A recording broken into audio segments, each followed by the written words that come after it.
أعوذ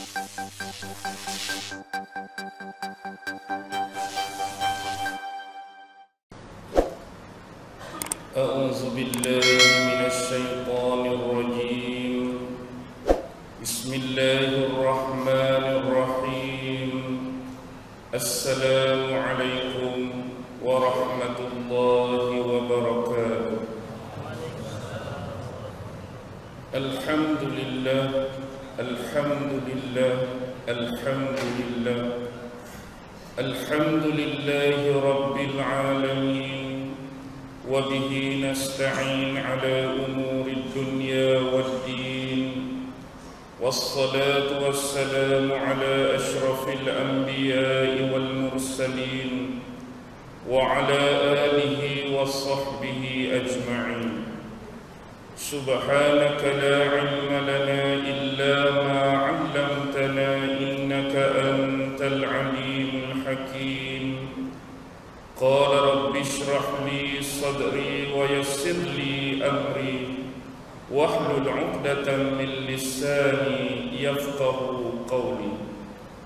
اللهم يسر ولا تعسر، اللهم يسر ولا تعسر، اللهم يسر ولا تعسر. اللهم صل على سيدنا محمد وعلى آله وصحبه وسلم. اللهم صل على سيدنا محمد وعلى آله وصحبه وسلم. اللهم صل على سيدنا محمد وعلى آله وصحبه وسلم. أما بعد. Alhamdulillah, syukur kehadrat Allah Subhanahu wa ta'ala kerana dengan limpah kurnia, rahmat, kasih sayang dan inayah daripada Allah Subhanahu wa ta'ala, alhamdulillah, pada malam ini sama-sama kita dapat dihimpun dan dikumpulkan oleh Allah Subhanahu wa ta'ala di dalam masjid ini. Mudah-mudahan majlis ilmu kita pada malam ini senantiasa diberi rahmat dan berkat dari sisinya, dan kita merafakkan sebanyak-banyak kesyukuran kepada Allah dengan anugerah yang diberikan kepada kita malam ini berupa kesihatan tubuh badan dan kelapangan masa, sehingga menyebabkan kita semua dapat dihimpunkan dan dikumpulkan untuk sama-sama mencari sebahagian daripada ilmu-ilmu yang diberi dan dikurniakan oleh Allah Subhanahu wa ta'ala, insya-Allah. Tuan-tuan, puan-puan, hadirin hadirat yang dirahmati sekalian, terlebih dahulu secara muqaddimah saya meminta dan memohon laluan sekiranya di hadapan saya adanya alim-alim ulama, tuan-tuan guru, para asatizah, mungkin juga sebahagian daripada da'i dan para penceramah, ahli-ahli akademik, bijak-bijak pandai dan cendekiawan. Tujuan kita mengadakan majlis pada malam ini bukanlah bermakna saya berada di hadapan tuan-tuan dan puan-puan, saya yang paling alim, paling berilmu, paling berinformatif atau paling mengetahui, tidak. Tetapi program malam ini adalah sekadar perkongsian sedikit sebanyak ilmu yang diberikan kepada Allah Subhanahu wa ta'ala untuk kita semua sama-sama dapat mengambil pelajaran dan mengambil iktibar daripadanya. Mudah-mudahan Allah Subhanahu wa ta'ala senantiasa memberi petunjuk, senantiasa memberi taufik dan hidayahnya kepada kita untuk sama-sama kita meneruskan kehidupan di dunia ini berlandaskan kepada keredaan Allah Subhanahu wa ta'ala. Muqaddimah secara yang pertama pada malam ini ialah kita akan membuka dengan firman-firman Allah Subhanahu wa ta'ala yang ada keterkaitan dengan isyarat daripada Allah supaya kita umat Islam melakukan persiapan, melakukan defense, pertahanan. Bertahan untuk apa? Bertahan untuk akidah kita, bertahan untuk syariat dan perundangan kita, bertahan untuk hukum hakam yang melingkari di dalam agama yang kita sebut sebagai Islam. Antara isyarat yang disebutkan oleh Allah Subhanahu wa taala di dalam surah Al-Baqarah ayat 120. A'udzu billahi minasy syaithanir rajim. Walan tarda 'anka al-yahud walan nasara hatta tattabi'a millatahum. Lafaz permulaan Allah guna dengan lafaz lam yang bermaksud di dalam bahasa Arab selama-lamanya, ilal abad, yakni musuh-musuh Islam yang dikenali sebagai musuh-musuh Allah. Tidak kiralah sama ada mereka ini Yahudi ataupun mereka ini Nasara, sesekali mereka tidak akan redha kepada kamu. Siapa itu kamu? Umat Muhammad. Siapa itu kamu? Umat Islam yang masih lagi berpegang teguh, berpegang kukuh dengan ajaran-ajaran Al-Quran, yang masih lagi berpegang dengan sunnah-sunnah Rasulullah sallallahu alaihi wasallam. Kenapa mereka tidak redha dengan umat Islam? Kenapa mereka mahu menghancur, memusnah dan memanipulasikan umat Islam? Kerana mereka mempunyai agenda-agenda, mereka mempunyai kepentingan-kepentingan mereka tersendiri. Kenapa mereka mahu melakukan demikian? Sampai bila? Sampailah umat Islam ini mengikuti jejak-jejak langkah mereka, umat Islam mengikuti cara hidup mereka. Inilah yang mereka mahukan.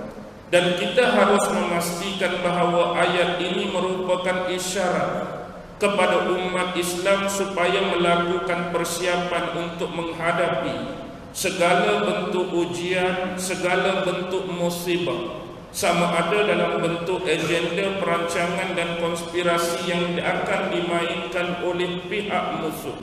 Bentuk dia macam mana, hanya mereka lah yang mengetahui. Kaedah dan teknik yang mereka nak guna, hanya mereka lah yang rancang, hanya mereka lah yang mengetahui. Tetapi di sini merupakan syarat, nasihat dan pesanan daripada Allah supaya kita buat apa? Supaya kita buat persediaan, memperteguhkan akidah kita sebagai umat Islam, agar akidah yang sama-sama kita sayang, akidah yang kita duk pegang, akidah yang kita duk anut tak terlepas daripada diri kita sebagai umat Islam. Panduan kedua yang diberikan oleh Allah Subhanahu wa taala boleh merujuk kepada surah yang sama, yaitu surah Al-Baqarah ayat 217. A'udzu billahi minasy syaithanir rajim. ولا يزالون يقاتلونكم حتى يردوكم عن دينكم إن استطاعوا. Mereka sesekali akan memerangi kamu. Siapa yang akan memerangi orang Islam? Yaitu musuh-musuh Allah, yang namanya Yahudi, yang namanya Nasara. Mereka tidak akan pernah berhenti memerangi dan memusuhi umat Islam sehingga mereka dapat mengembalikan kamu daripada agama kamu kepada kekufuran, sekiranya mereka menyanggupi untuk melakukan hal tersebut. Maksudnya mereka berusaha sedaya upaya mereka untuk mengeluarkan kita umat Islam yang percaya kepada Allah, percaya kepada sekalian Nabi dan perkara-perkara yang ada keterkaitan dengan rukun iman. Mereka nak menukarkan kita kembali kepada jalan kekufuran, meninggalkan semua perkara-perkara yang menjadi keyakinan dan teras kepercayaan dalam agama kita yang sedia ada. Kerana dengan akidah dan kepercayaan yang kita pegang inilah menjadi sumber kekuatan umat Islam hari ini. Tanpa akidah yang teguh, tanpa akidah yang mantap, tanpa keyakinan yang mampan terhadap Allah dan agama ini, umat Islam mudah akan dicaturkan dan dimanipulasi oleh musuh-musuh kita semua. Jadi di ayat ini Allah Subhanahu wa taala bagi clue apa? Mereka tak akan pernah berhenti. Jadi tuan-tuan, saya dapat maklumkan kepada tuan-tuan, walaupun kita nampak tak ada apa-apa, walaupun kita nampak biasa, walaupun kita nampak aman dan tenang, tetapi hakikatnya musuh-musuh Allah, musuh-musuh Islam sentiasa bergerak. Sama ada mereka akan memaparkan penentangan mereka secara terbuka, atau mereka akan memaparkan penentangan mereka secara hidden dan tersembunyi. Lebih-lebih lagi perkara-perkara yang disembunyikan oleh mereka, nampak tidak berlaku apa-apa, nampak biasa, nampak aman dan tenang, tetapi akhirnya dia bisa merobek akidah dan kepercayaan kita semua. Dia bisa memusnahkan teras-teras dan fundamental yang ada di dalam agama kita. Tuan-tuan dan puan-puan, dalam ayat yang terakhir yang saya nak sebut pada malam ini, rujuk di dalam surah An-Nisa ayat 89. Apa yang disebutkan oleh Allah Subhanahu wa taala? Waddu law takfuruna kama kafaru fatakunu sawa. Sesungguhnya mereka berkeinginan sekali supaya kamu menjadi kafir, sebagaimana mereka juga telah menjadi kafir. Dan sekiranya benda ini benar-benar berlaku, kita semua telah menjadi kafir dan mereka juga sedia telah menjadi kafir, maka tidak ada bezanya lagi antara kita dengan mereka. Sama sahaja di antara kita dengan mereka, kerana kedua-dua kelompok telah menjadi musuh kepada Allah Subhanahu wa taala dengan disebabkan kekufuran yang telah dilakukan oleh kita. Maksudnya apa keinginan yang mereka nak kita jadi kafir? Apa yang mereka nak kita jadi kufur?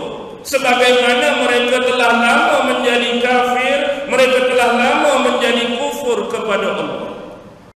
Ketiga-tiga ayat ini tuan-tuan dapat membayangkan kepada kita akan peri pentingnya kita mengawasi setiap agenda, setiap gerak kerja yang dimainkan oleh musuh-musuh Allah. Bagaimana mereka sentiasa bersengkang mata, mereka sentiasa berdaya usaha, mereka sentiasa bersungguh-sungguh untuk memastikan agar kesekalian yang ada pada umat Islam, sama ada akidah dia, sama ada syariat dia, sama ada akhlak dia, sama ada moral dia, sama ada ekonomi dia, sama ada tarbiyah dan pendidikan dia, akan sama sekali dihancurkan oleh mereka. Sekalipun tidak dihancurkan, sekurang-kurangnya mereka dapat menukar bentuk-bentuk acuan baru di dalam pemikiran umat Islam yang mana jauh daripada landasan cara Islam memahami hal tersebut dengan cara yang sebenar. Bila kita mengembalikan semula kepada perkara pokok tajuk yang kita nak bicarakan pada malam ini, tuan-tuan, antara cara hidup yang dicanangkan oleh mereka supaya umat Islam ini mengikuti mereka, apa dia? Mereka mendatangkan ideologi dan bentuk-bentuk pemikiran, yang mana bentuk-bentuk pemikiran ini bukannya berdasarkan kepada wahyu, bukannya berdasarkan kepada sunnah-sunnah daripada Rasul dan Nabi-Nabi sebelum ini, tetapi berdasarkan kepada akal fikiran mereka, berdasarkan kepada rasional dan logik yang dimainkan oleh mereka sendiri. Kenapa mereka mengklaim? Kenapa mereka cipta? Kerana apa mereka menubuhkan benda-benda ini semua? Kerana untuk menyaingi konsep keagamaan yang dipegang oleh orang Islam. supaya dengan pemahaman-pemahaman yang ditaburkan kepada mereka, ideologi-ideologi yang ditaburkan oleh mereka ini dapat menyaingi konsep agama yang dipegang oleh umat Islam sekarang. Antara ideologi yang dibawa oleh mereka ialah ideologi yang kita namakan sebagai Samawi. Apa dia Samawi? Samawi ialah berbentuk kepada agama yang diturunkan daripada langit, yang merujuk kepada Yahudi dan Nasrani. Sebenarnya kalau kita meneliti secara ikhlas dan jujur, adakah orang-orang Yahudi suka sebenarnya kalau dia mengeluarkan kita daripada Islam dan nak minta kita masuk Yahudi? Adakah itu sebenarnya target dan tujuan mereka? Tidak. Tetapi sekurang-kurangnya apa yang menjadi cara hidup Yahudi hari ini, apa yang menjadi cara hidup Nasrani hari ini menjadi ikutan bagi umat Islam, walaupun dia masih kekal sebagai seorang Islam. Semalam saya dah sebut dengan panjang lebar, hari ini tidak menjadi apa-apa bagi mereka dengan setakat pengakuan. Mereka tidak menjadi apa-apa dengan kita menyebut aku Islam, aku beragama Islam. Tetapi yang lebih jauh mereka nak ialah bentuk akidah yang kita pegang sekarang adakah sama dengan landasan sebenar yang diajarkan oleh Allah menerusi nas Al-Quran, ataupun sama seperti yang diajar oleh Rasulullah menerusi sunnah dan teks-teks hadis baginda. Bagaimana pula dengan kehidupan kekeluargaan?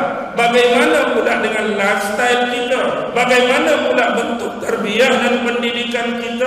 Adakah sama seperti yang disarankan dan dinasihatkan dalam agama? Atau sebenarnya kehidupan kita sebenar, walaupun sudah nama orang Islam, mengaku beragama Islam, tetapi lifestyle kita memang amat-amat jauh daripada Islam yang diajarkan secara sebenar.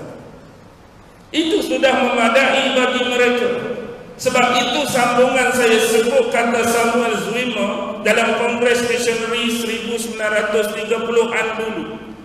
Kenapa target bagi Samuel Zwimmer kita lancarkan misi missionaries ini? Bukanlah kerana nak sangat orang Islam masuk Kristian, tapi kerana nak menukar supaya hubungan mereka dengan pencipta, hubungan mereka dengan Allah itu putus. Itu sudah memadai bagi kita. Bila seseorang hamba yang kita katakan kita semua sebagai makhluk Allah sudah putus hubungan dengan Allah, apa jadi? Kita semua tahu perkara tersebut. Apa akan jadi sekiranya seorang hamba memutuskan hubungan dengan Tuhan dia? Apa akan jadi kita sebagai umat Islam memutuskan hubungan dengan Allah? Apa akan jadi sekiranya umat Islam memutuskan hubungan dengan Nabi? Apa akan jadi sekiranya putuskan hubungan dengan agama? Apa akan jadi sekiranya putuskan hubungan dengan syariat? Kita semua tahu jawapannya. Dan inilah yang dimahukan oleh mereka. Kerana apa mereka sebenarnya tak mau kita keluar agama masuk Kristian? Sebab mereka tahu dalam amalan dan ibadat Kristian juga sudah lama dirosakkan. Tidak ada beza sama sekali mengeluarkan Islam masuk Kristian, kerana mereka sendiri tidak mengamalkan apa yang sebenarnya diajar oleh Nabi Allah Isa dulu. Mereka sendiri langgar, mereka sendiri yang tentukan apa saja tentang hukum halal dan haram dalam agama mereka. Mereka sendiri tahu yang ni dah rosak, yang ni dah sesat, minta orang keluar masuk tempat yang sesat lagi. No. Ini bukan menjadi satu kepentingan yang besar. Yang paling besar kita putus hubungan dengan Allah. Bila dah putus hubungan dengan Allah, tuan-tuan boleh fikir dah bagaimana akhlak dan kehidupan seseorang. Bila kita tidak ada lagi penisbahan dan pergantungan dengan apa yang dipanggil agama. Yang ni agama suruh, yang ni agama larang. Yang ni agama suka, yang ni agama tak suka. Yang ni agama kata hak, yang ni agama kata batil. Bila kita putus hubungan dengan Allah, benda ni dah tak ada. Hak selama ni menjadi larangan, kita dah buat. Hak selama ni menjadi suruhan, hak itulah yang kita nak tinggal. Bila mana putus hubungan kita dengan Allah, bila mana putus hubungan kita dengan agama. Dan satu lagi yang mereka bawa ialah ideologi, kalau tadi samawi, yang ni ideologi ardi. Apa dia ideologi ardi? Ism-ism yang dibawa datang untuk menyaingi konsep agama tadi. Dan kita semua sedia maklum, sekularisme dah lama bertapak, pluralism dah lama bertapak, liberalism dah lama bertapak, humanism dah lama bertapak, dan ism-ism sekian banyaknya yang ada. Semua ism-ism ini adalah kreat daripada manusia, caturan daripada manusia, yang mungkin di sana bisa adanya kebaikan-kebaikan dan pastinya banyak lompang-lompang kelemahan dan kekurangan. Jadi kalau setiap ism yang dihasilkan melalui pemikiran manusia yang sememangnya lemah dan kurang, bagaimana bisa kita mengharapkan sesuatu kelebihan datang daripada dia? Kita dah tahu kita manusia ni lemah, kita manusia ni kurang. Tiba-tiba kita create satu sistem, kita create satu perundangan, kita create satu pentadbiran dan pengurusan yang kita harapkan apa yang kita buat tadi boleh lawan agama.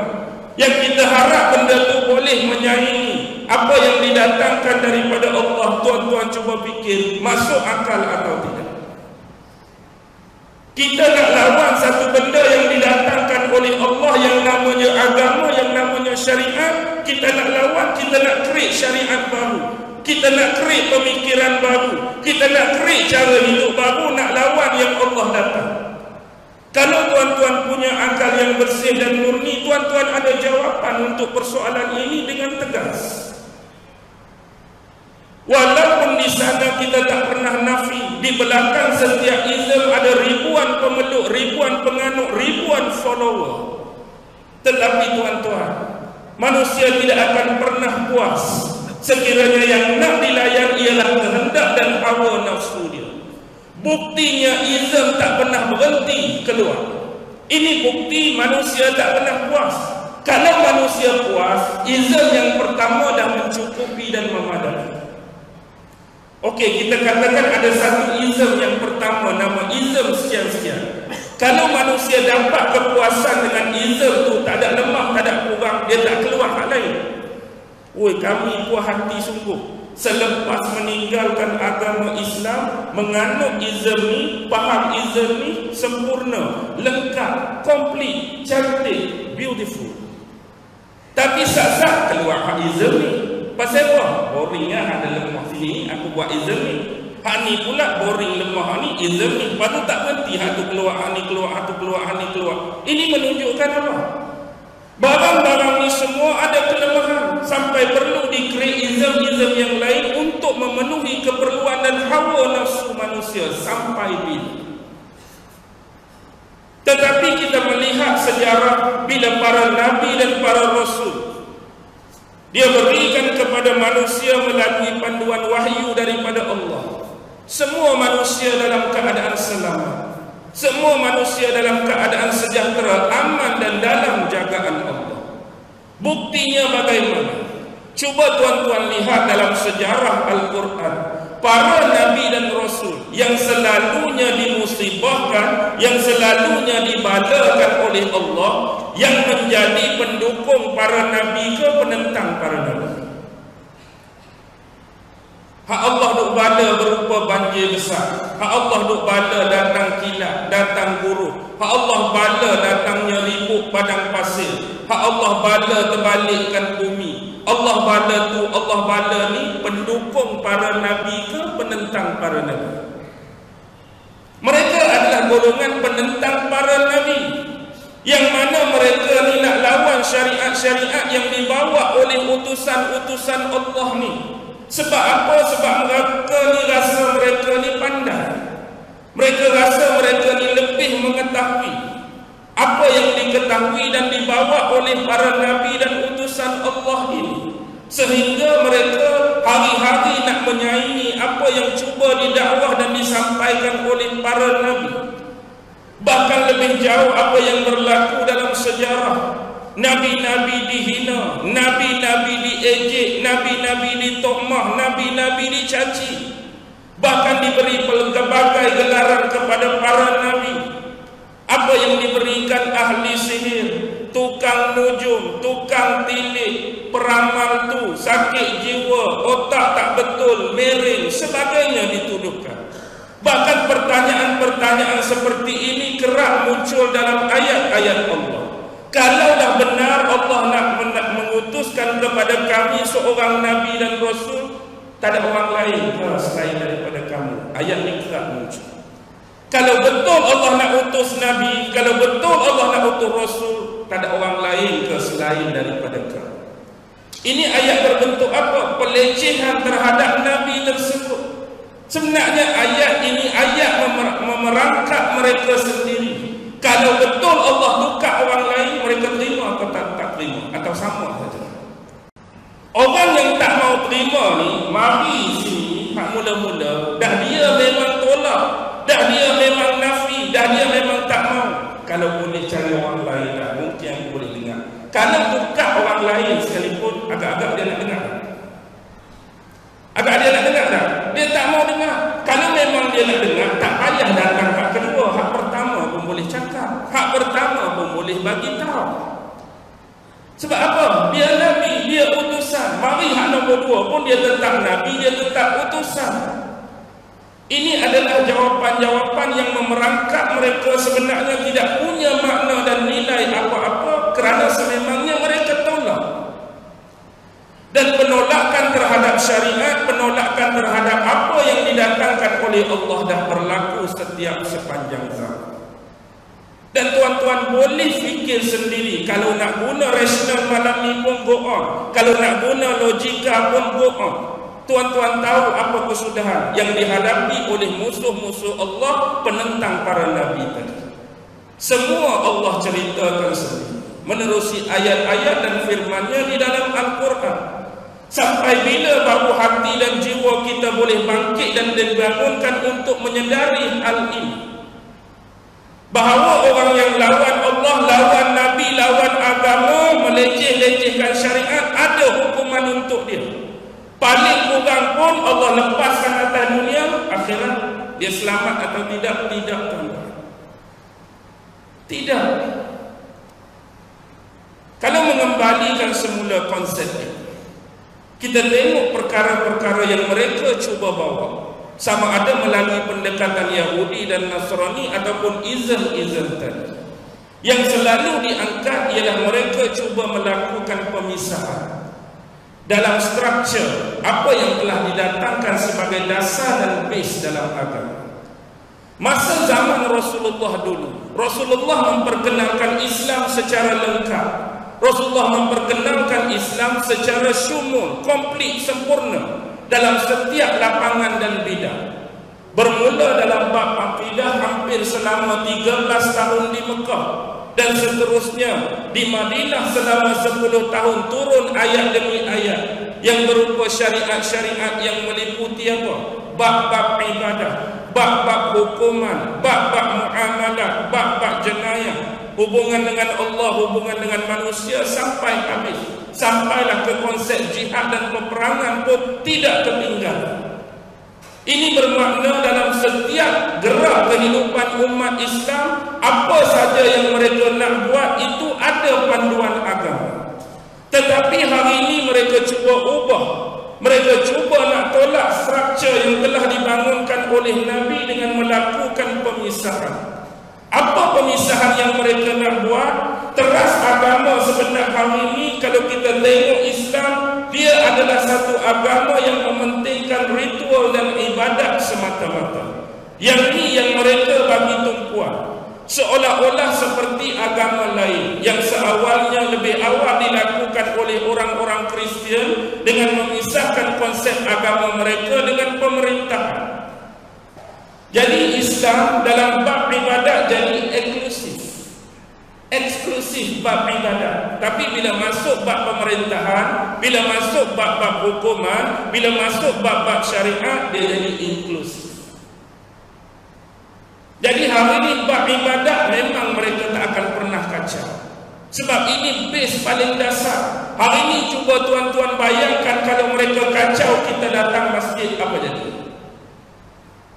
Orang Islam kami akan halang, kami akan roblok, tak boleh datang masjid. Tuan-tuan tahu dah apa akan jadi kalau kacau habis asas.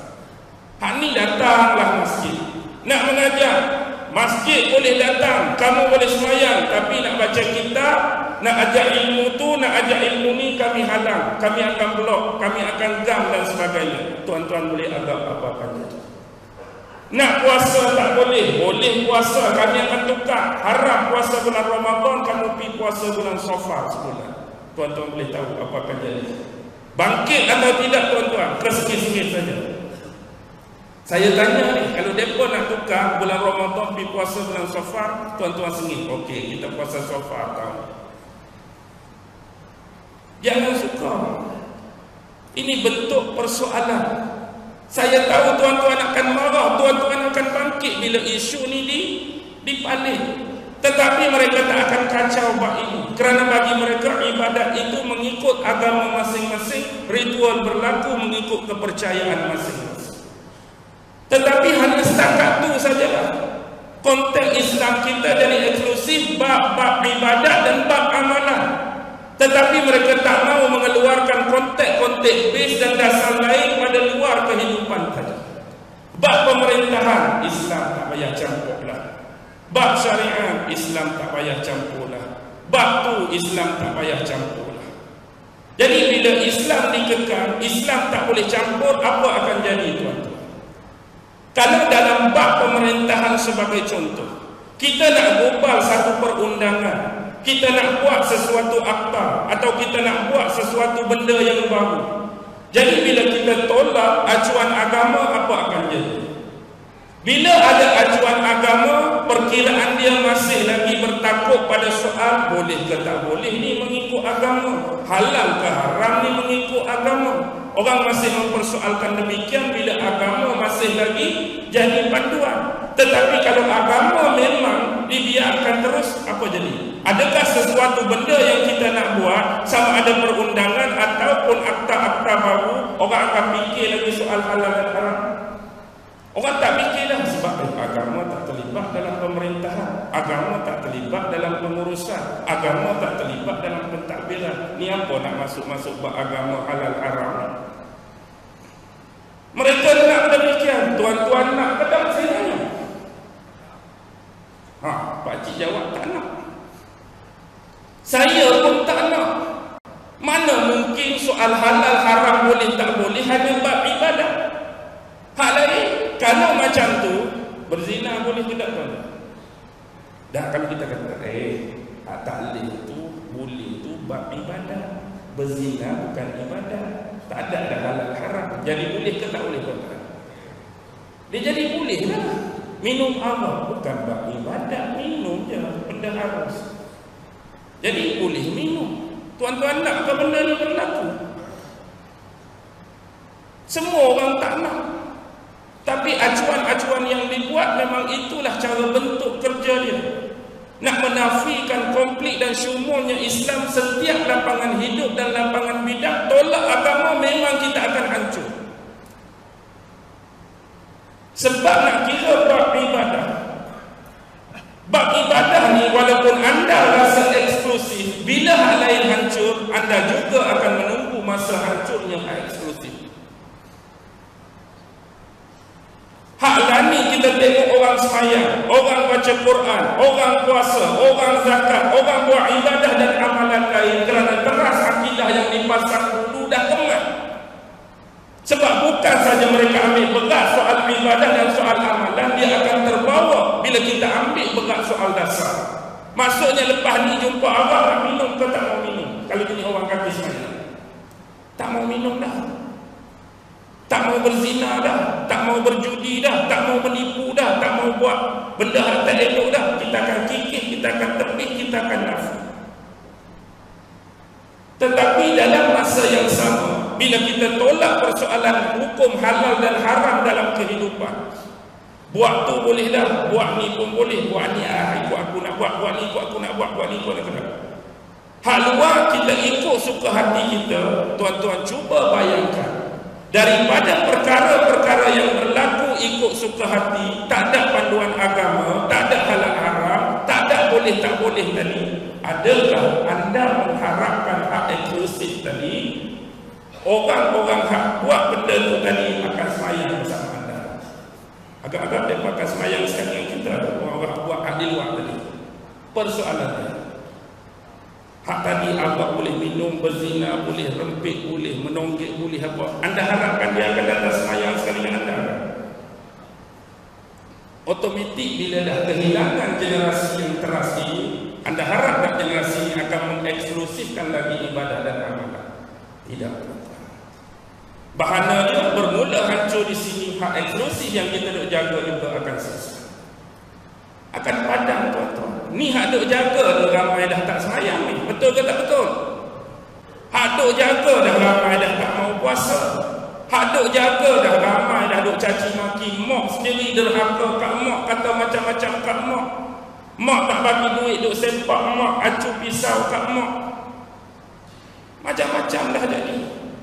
Kerana apa? Kerana kita tak terapkan agama dalam semua lapangan. Kita duk sibuk pasal ibadat dan amalan hak lain, kita cuci tangan.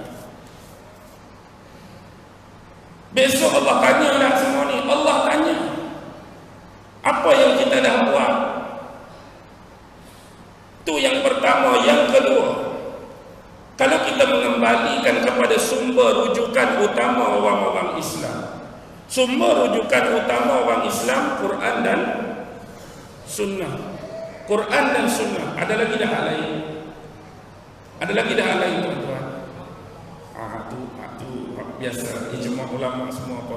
Selain daripada yang kita dah sepakati itu, ada lagi dah hal lain.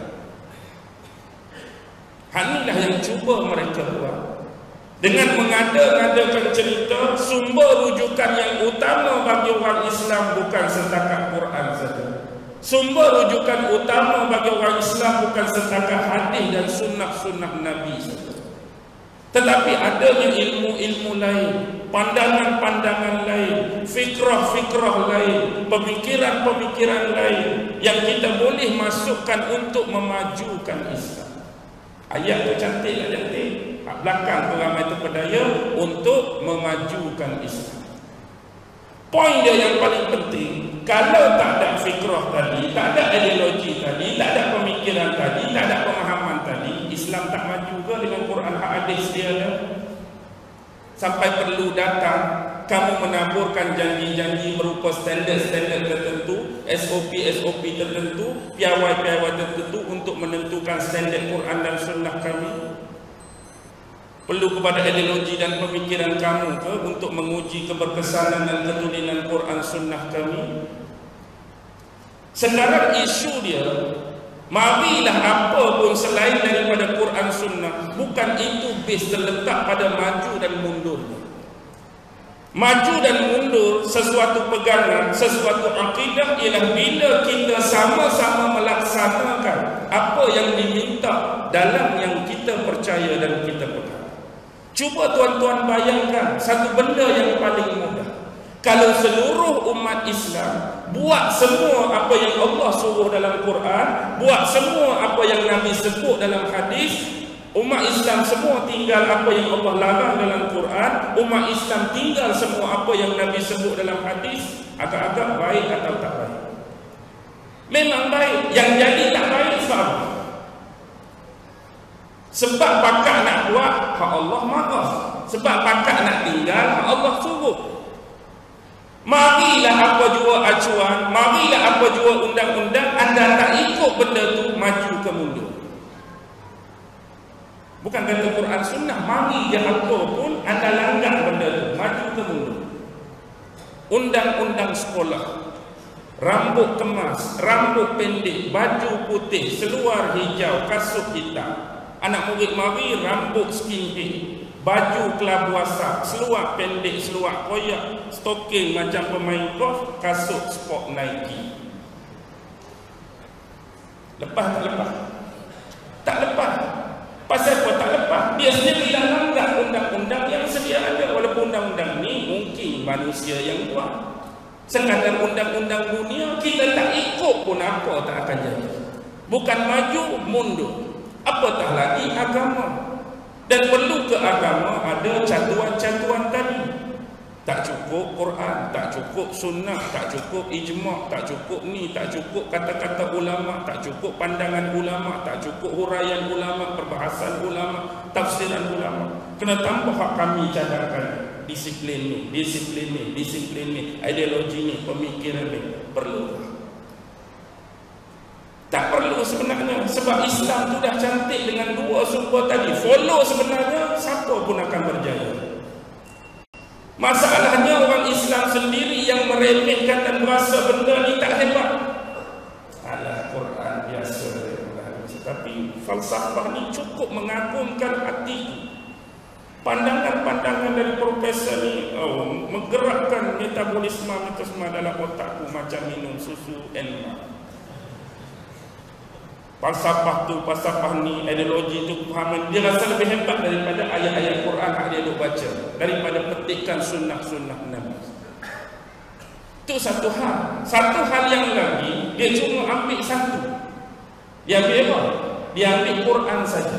Inilah golongan Quranis, atau lebih selesa disebut golongan anti hadis. Sumber kita satu je, Quran. Tak perlulah kita.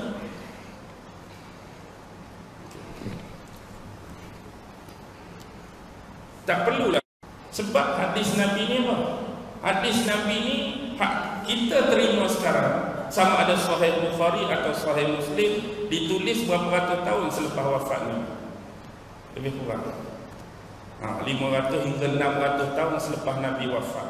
Kita pun tak pasti dari sudut otentik dia, kebenaran dia, kepercayaan dia.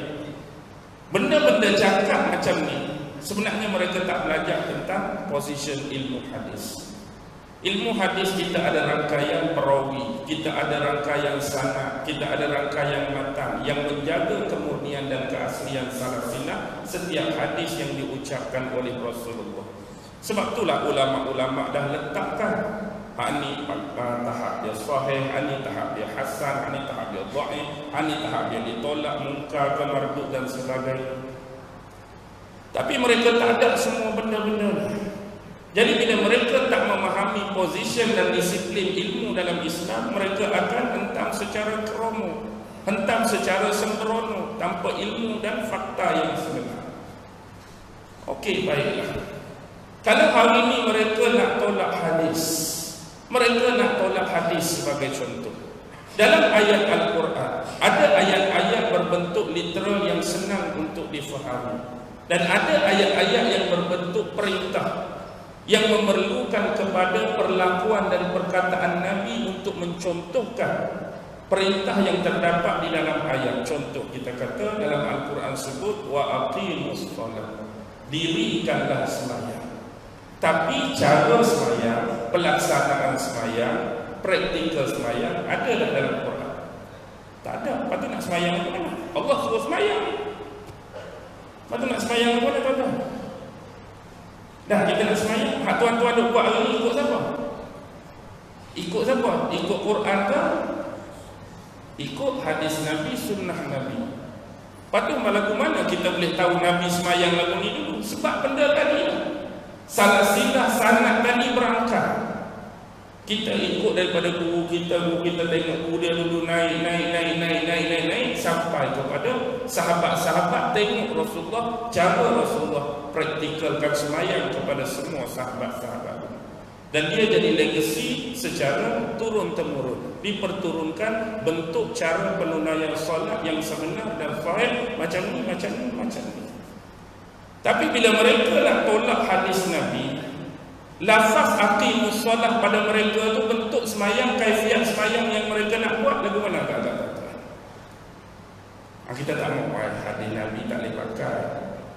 Patut hak aqimus solah, orang hak anti hadis dia nak semayang lagu mana? Kita semayang sebenarnya ikut Nabi Allah Ibrahim. cara Nabi Allah Ibrahim semayang. Lagi jauh. Hak Nabi pun hang tak tengok, hang Nabi angkat Nabi Allah Ibrahim. Bila masa hang tengok Nabi Ibrahim semayang. Nabi Ibrahim dengan Nabi Muhammad jauh dah. Hak paling bawah ni, hak kira kata nak dekat dah hampir dengan kita, kita tak pernah tengok. Dia nak suruh pergi lajak atas lagi. Kita kena semayang ikut cara Nabi Allah Ibrahim. Lepas tu kalaulah dia nak suruh ikut cara Nabi Allah Ibrahim, panduan dia nak ambil tu datang dari siapa? Okey, baiklah, kalau tuan nak semayang ikut cara Nabi Allah Ibrahim, siapa pernah tengok? Siapa yang ada salah silah perangkai yang ikut dan ikut Nabi Allah Ibrahim? Dia pun cerita. Kalau dia boleh cerita benda tu, kenapa hak tu dia terima? Cara berangkai kita dia tolak. Baik, dalam Quran ada tanda cara solat Nabi Allah Ibrahim? Ada atau tidak tuan? Dalam Al-Quran ada tanda cara solat Nabi Allah Ibrahim? Ada atau tidak? Tak ada. Bila tak ada, dia nak ambil, dia nak kata nak ikut cara Nabi Ibrahim tu, ambil panduan apa? Dah Quran tak cerita, dia nak semayang ikut panduan Ibrahim. Dia kata nak dengar siapa cakap. Kalau orang biasa juga cakap, apa beza dengan ni? Dia tolak tadi. Jadi kalau hari dia tolak, hari pun kita boleh tolak mengalir.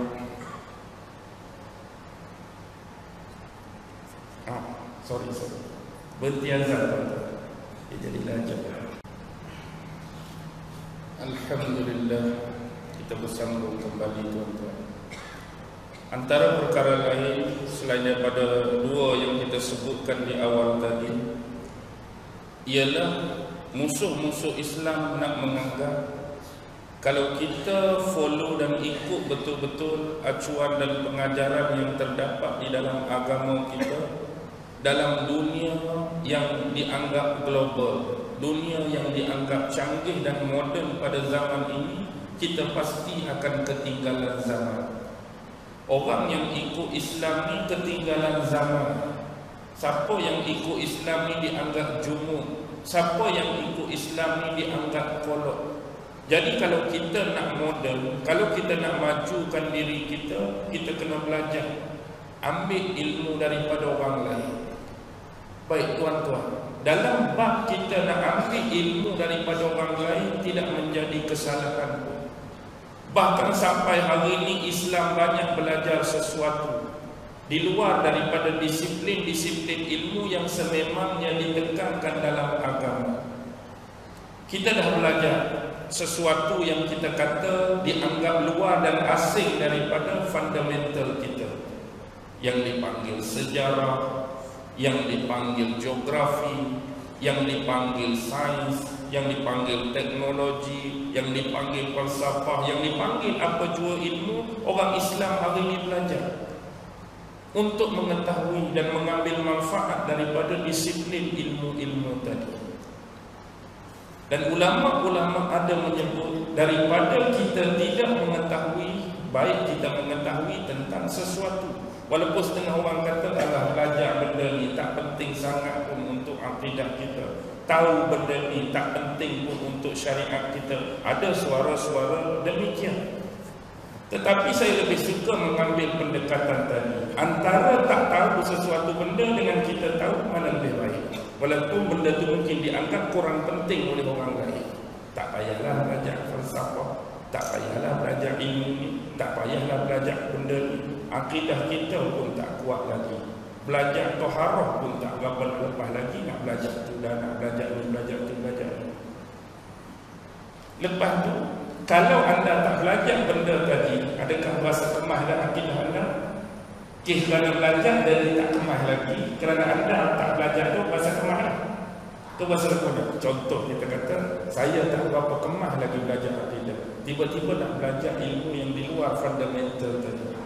Dia pun pesan kat kita, alah akidah pun tak berapa kejap lagi, tak berapa kemah nak belajar ni. Kalau berhenti belajar ni pun rasa kemah kan? Sama je tuan-tuan. Sebab kita berasa sesuatu di luar agama semua tak ada manfaat, semua tak ada faedah, Sedangkan kadang-kadang benda itulah yang mendatangkan faedah kepada kita. Ingat, bila kita tidak menyukai sesuatu, guru-guru selalu berpesan jangan terus tong sampahkan. Sekurangnya kalau kita tak mahu dan rasa benda tu sekarang tak penting, bungkus dalam plastik, letak atas almari. Tak penting lagi. Satu masa mungkin benda tu akan jadi kegunaan dan kepentingan buat tuan-tuan. Sekurang-kurangnya, aku nak guna dah dulu tak berasa nak guna. Oh, lupa dalam plastik atas almari, buka-buka ada lagi. Tapi kalau lebih awal dulu tuan-tuan sampahkan, nak cari kat mana?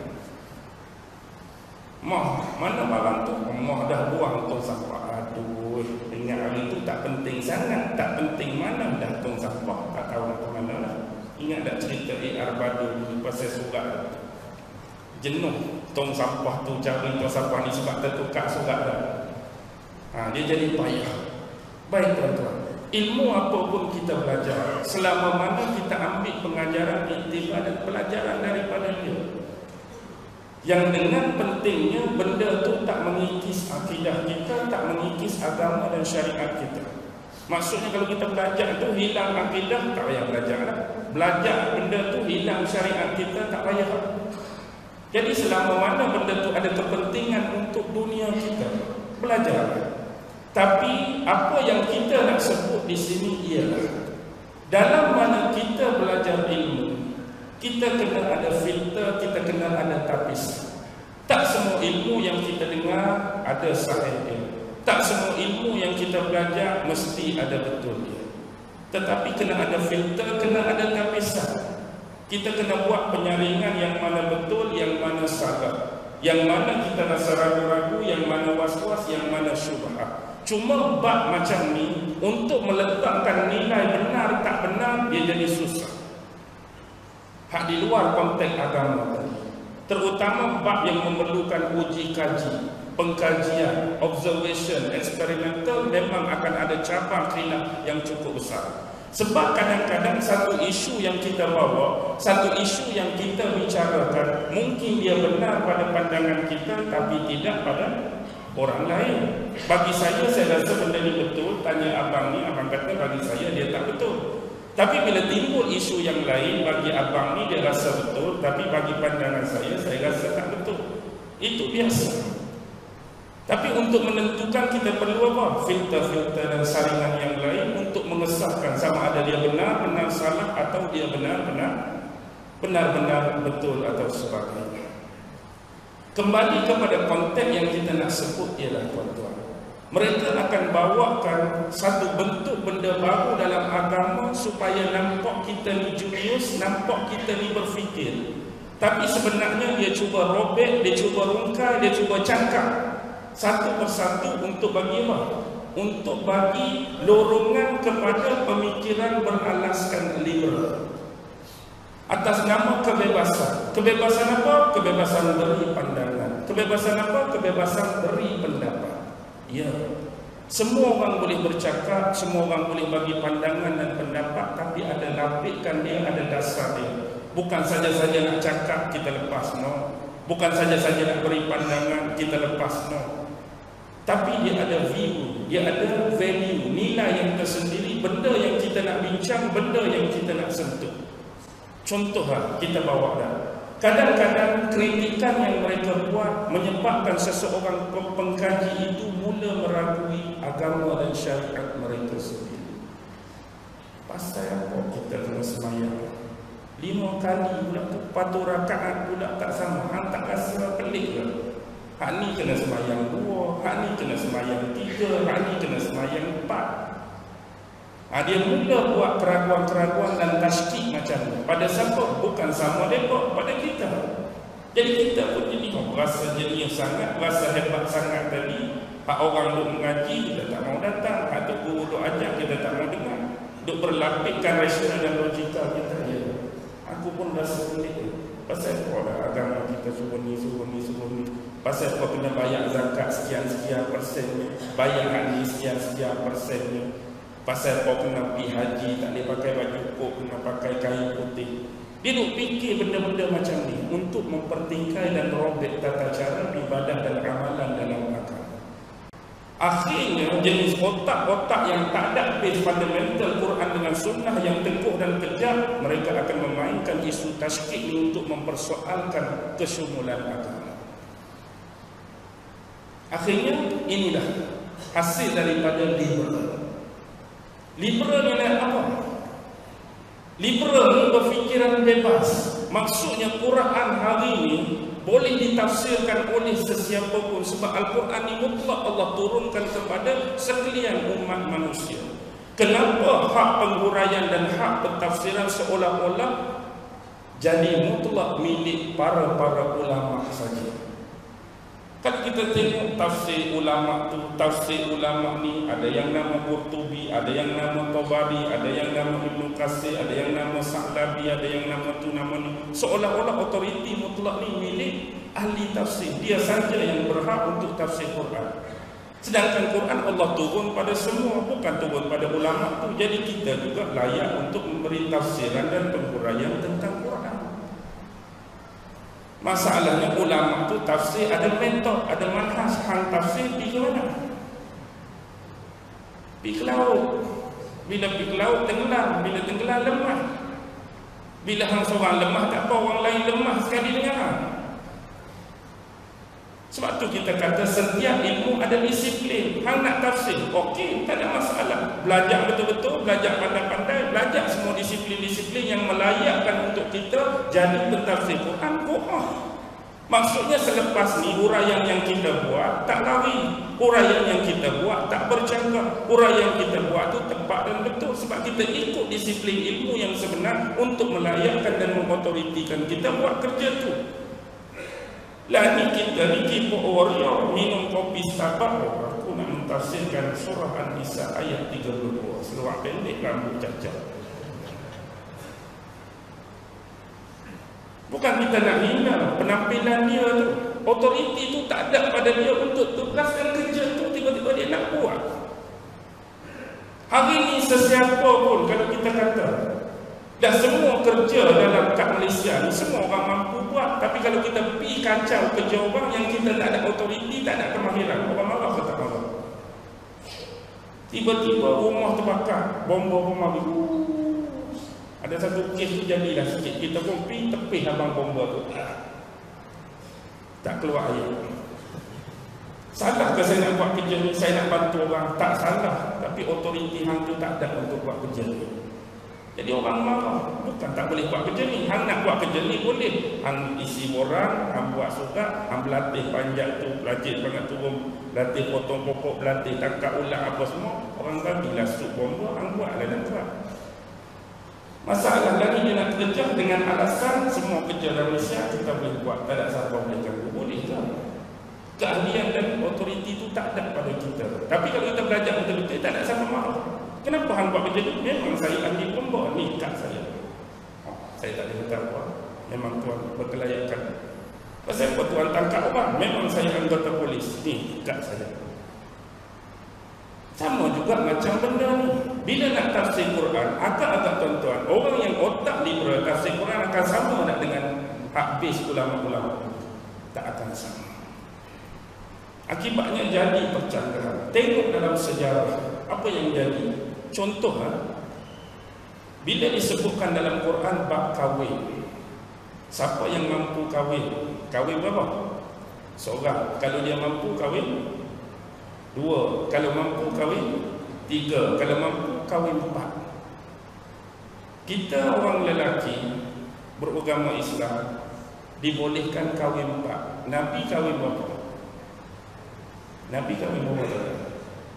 Sebelah.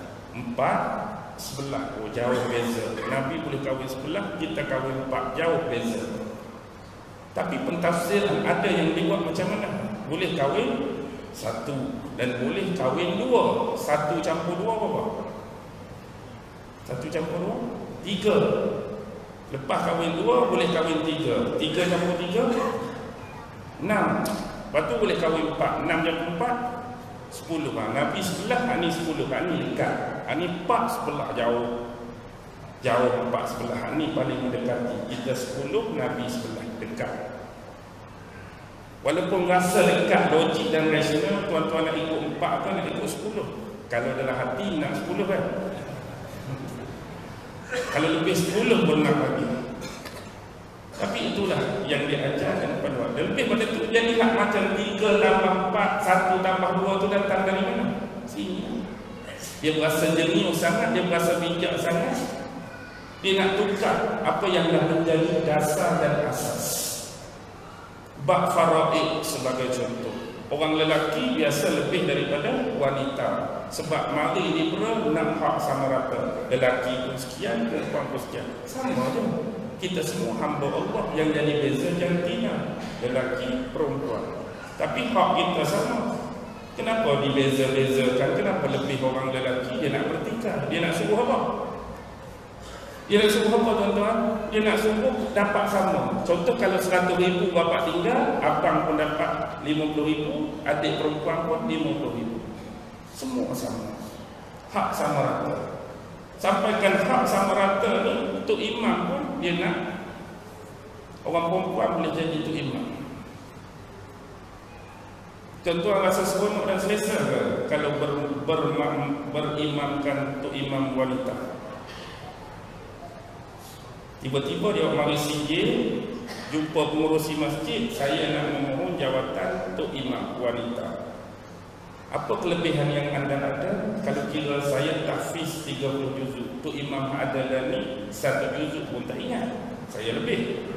Kalau ikut suara, dia suara imam ni, saya boleh buat ni 7 imam keluar. Suara lagi bagus dan merdu daripada dia.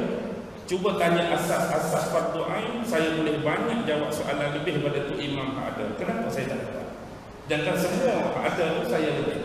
Tuan-tuan nak lantik juga tu tak mau lantik. Setakat nak imam solat je apa masalah pun. Pada bacaan betul bacaan saya.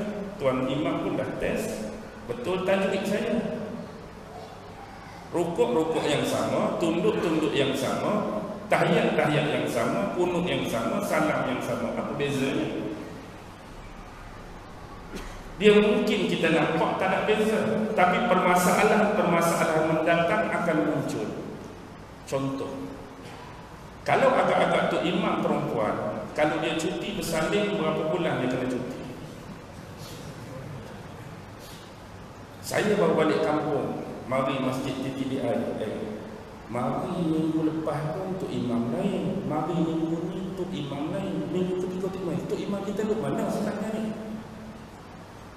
Tak, untuk imam kita bersalin 3 bulan cuti. Sebab apa? Imam wanita. Lepas tu habis patrah bersalin, mari dah bertugas 2 minggu. Lepas tu cuti pula 2 minggu. Baru mari 2 minggu cuti pula 2 minggu. Pasal apa tak? Untuk imam hari ni.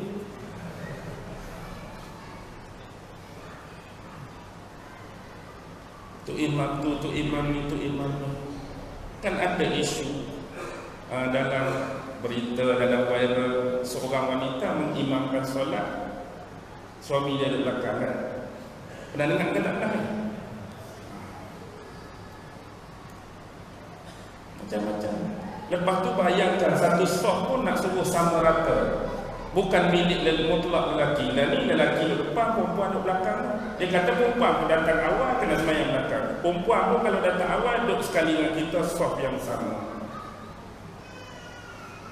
Jadi cuba tuan-tuan bayangkan, duduk 2 orang lelaki, wanita. 2 orang lelaki, 2 wanita. Seorang lelaki duduk selit-selit lagu tu. Kok tepi ni okey lagi lah. Kok tepi ni agak-agak kalau jadi kebetulan wanita datang ramai awal, saf pertama semua wanita. Tu imam, wanita saf pertama, lelaki saf seterusnya. Apa jadi? Hak masa tak rukuk tak sujud tu okey lagi lah saya rasa lah. Tapi tak rukuk sujud, tu imam semayang paling khusyuk sekali hak time ni. Sebab apa? Sebab benda tadi. Anda rasa anda boleh khusyuk tak? Anda rasa anda akan khusyuk tak? Hak sama lelaki pun tak berapa nak khusyuk. Kalau semayang perempuan di depan, saya rasa lelaki tak khusyuk. Banyak pertimbangan-pertimbangan dengan agama sebenarnya yang dah ditetapkan untuk jaga benda-benda ni. Tapi kita tak mau fikir, kita nak hak sama rata semata-mata. hak sama rata. Kalau bercakap sama rata sungguh, sebenarnya dia tak mau juga. Dia nak benda-benda hak kacau agama. Hak sama rata sungguh. Tuan-tuan berani tak cakap dekat bos, bos kerja bos duduk dalam aircon, pakai baju kok, saing, buat kerja sikit, meeting sikit, gaji 30,000. Saya berhempah pula peluh tak berhenti meeting, gaji 2,000. Apa kata kita liberal kan, kita gaji bos pun 3,000, gaji saya 3,000. Siapa berani? Apa hang 30 aku 3 ni sama ratakan semua 3. Perdana Menteri 3, Menteri Kewangan 3, semua 3. Nah, sama rata pasal apa jadi lebih-lebih? Isu ni mereka nak kan? Mereka sendiri tak nak. Hatta hak melakukan liberal, hak tengah gaji 40,000 ni tak mau tukar 3,000 tuan-tuan. Dia tak mau kacau hak jadi kepentingan dia nak kacau kepentingan orang dan nak kacau agama je. Baru dia angkat tema ni. Nak liberal sangat, saya sebagai bos. Esok saya nak lelaki pun baju kurung, perempuan baju kurung. Sama rata, ingat. Lepas tu lusa, semua pakai seluar jeans, perempuan pakai seluar jeans. Sebab apa? Sama rata. Itu bukan sama rata, bangang. Tak ada lah istilah sama rata. Apa pun yang akan kita buat, kalau kita rasa sama pun tak akan pernah memuaskan. Macam mana boleh kita nak sama rata? Macam mana kita nak tentukan jawatan-jawatan? Tak ada lah tahap yang di Pertuan Agong, tak ada tahap Perdana Menteri, tak ada tahap Menteri itu, tak ada tahap pengarah, semua kita sama rakyat biasa. Agak-agak hak tu atas nak kena. Tak mau dia. Sebab apa? Tapi kita meletakkan nilai seseorang pada tahap tu, otoriti yang ada pada dia. Dia berkemampuan, dia berkeahlian, dia ada kemahiran untuk dia jawab jawatan tu, dia duduk di kerusi tu. Duduklah. Ikut dia gaji berapa pun. Tapi kita tak pernah nak kacau semua benda-benda ni. Tapi bab agama, Datuk Imam tu orang lelaki yang jadi nak kalih, nak berusaha bagi wanita jadi tu apa cerita? Tuan-tuan, secara umum mudah kalau kita nak cakap lawak, hak tu laki lah. Hak laki jadi tu imam pun tak ada orang nak mari sembahyang. Hak laki jadi tu imam pun tak ada orang nak mari sembahyang. Hak perempuan jadi tu imam agak-agak tuan-tuan, makin ramai ke sama? Makin ramai ke sama?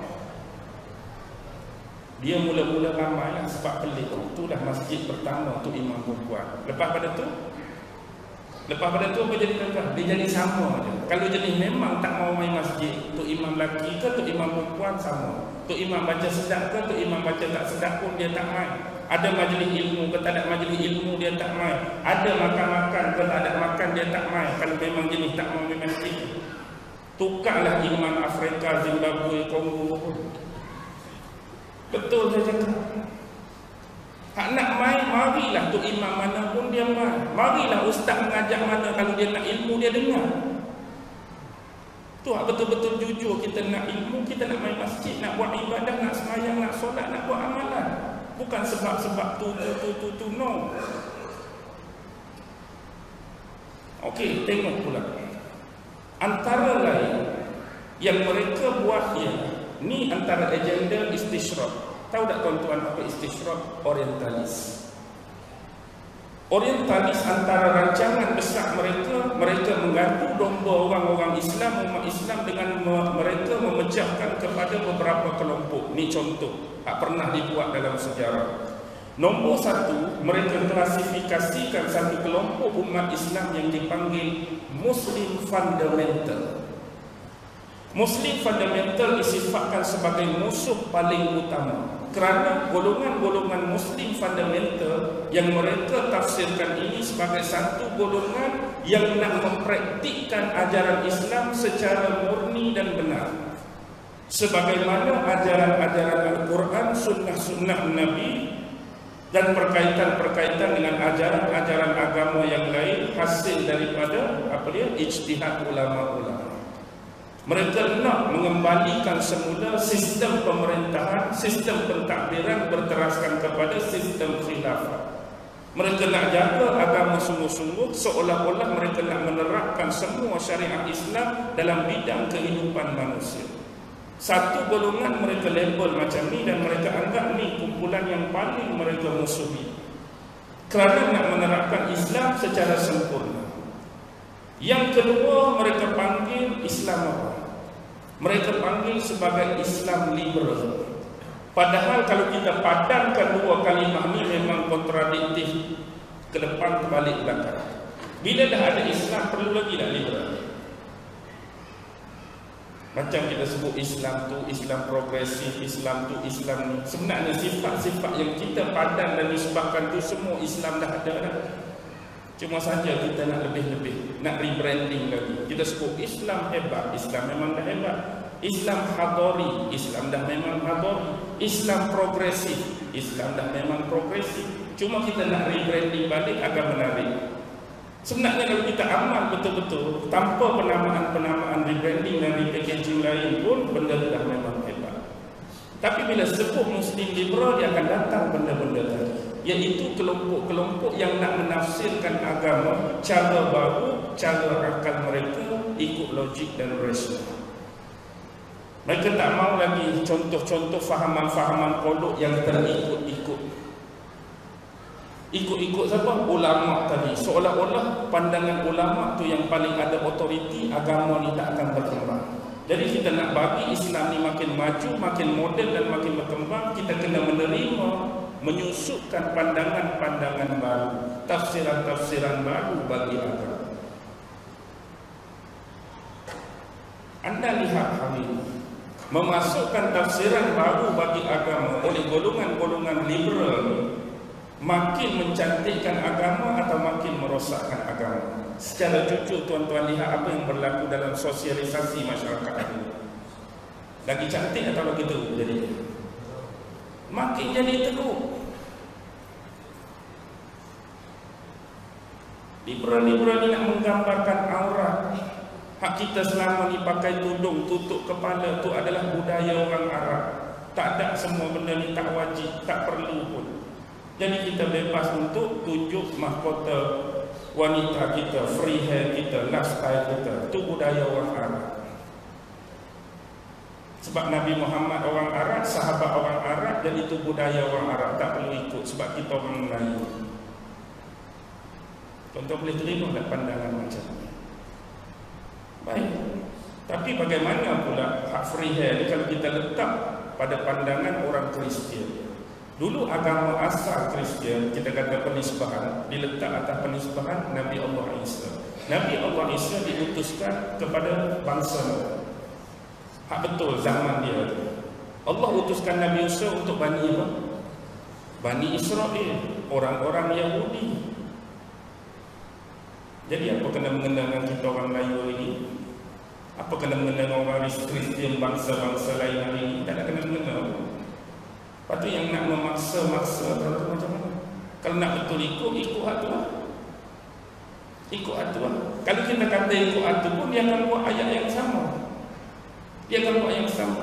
Kristian kami amal hari ini bukanlah ikut budaya orang Arab, budaya Bani Israel. Kita orang Melayu budaya macam benda sama. Dia akan cakap macam tu juga. Pas sampai bila?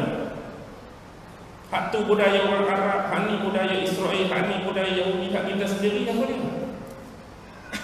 Hakikatnya tudung budaya orang Arab dengan alasan nak buka rambut, nak tunjuk rambut.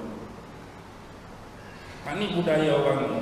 Jadi hak kita duk pakai lah ni, skirt pendek ke baju singkat tu budaya orang Melayu kan? Saya tanya, kita duk pakai ni budaya orang Arab, ni tak ikut, ni budaya Yahudi, ni budaya ni. Kita lah ni baju singkat, skirt pendek tu budaya orang Melayu kan? Dedah sana, buka sini, telanjang sana, telanjang sini, budaya orang Melayu ke? Tak. Kita ambil budaya mana? Budaya Barat. Tapi bila era westernisasi masuk, ini adalah satu bentuk apa? Satu bentuk kemajuan, satu bentuk kemodenan. Model selalu, maju selalu. Hak buka memang maju, hak dedah memang maju, hak tutup kolok, hak tutup jumuk, hak tutup tak maju. Tapi kalau jatuh coklat, dia nak mana? Ambil coklat Cadbury 2, satu buka, satu tutup, buang atas tanah dua-dua. Kalau dua-dua kita ambil tu bagi balik kat dia, dia nak hak buka ke hak tutup?